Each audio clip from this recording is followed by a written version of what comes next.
लाल जी के बेटे कहानी राघव बहु की वीडियो शादी आगे की देखिए। बात जगह जगह चल रही थी, लेकिन किशोरी लाल जी को कोई लड़की पसंद ही नहीं आती थी। और उसकी एक ही वजह थी, किशोरी लाल जी का लालची होना।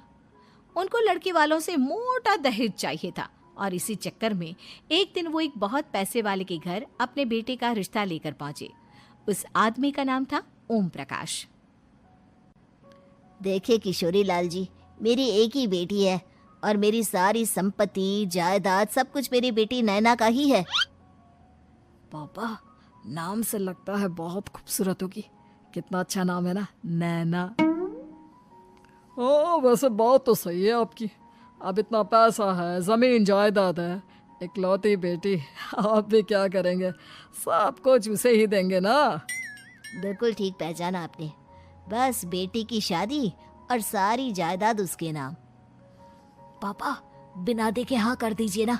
इतना अच्छा रिश्ता फिर कहाँ मिलेगा? माला माल हो जाएंगे हम। मैं अपनी बेटी को बुलाता हूँ। अरे नहीं नहीं नहीं नहीं, आपकी बेटी का नाम नैना है, सुनकर ही लगता है बहुत सुंदर होगी। रहने दीजिए अंकल, मैं तो आपकी बेटी के नाम से ही इतना खुश हो गया हूँ कि उसे बिना देखे शादी करने को तैयार हूँ।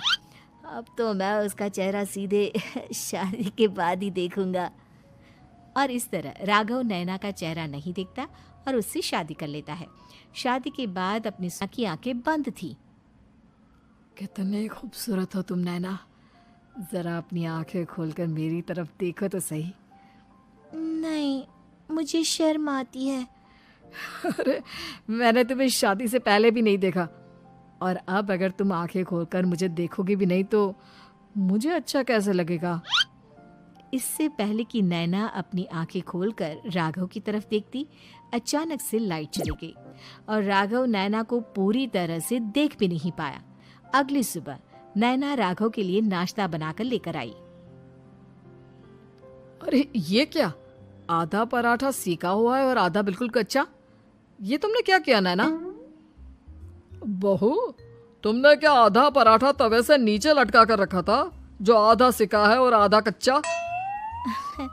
मुझे जितना दिखेगा उतना ही तो सीखूंगी ना पापा जी। जहाँ जहाँ मुझे नजर आ रहा था वहाँ मैंने सीख लिया, जहाँ जहाँ नहीं दिखा वहाँ कच्चा रह गया होगा। इसका क्या मतलब है?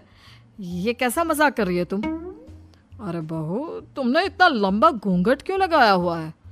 देखो, हमारे घर में बहुओं को बेटी की तरह रखा जाता है, और फिर तुम तो इतना सारा माल लेकर आई हो। देखो, ये घूंघट डालकर रखने की कोई ज़रूरत नहीं है। हाँ नैना, पापा जी ठीक कह रहे हैं, तुम तो आराम से रहो, अपना ही घर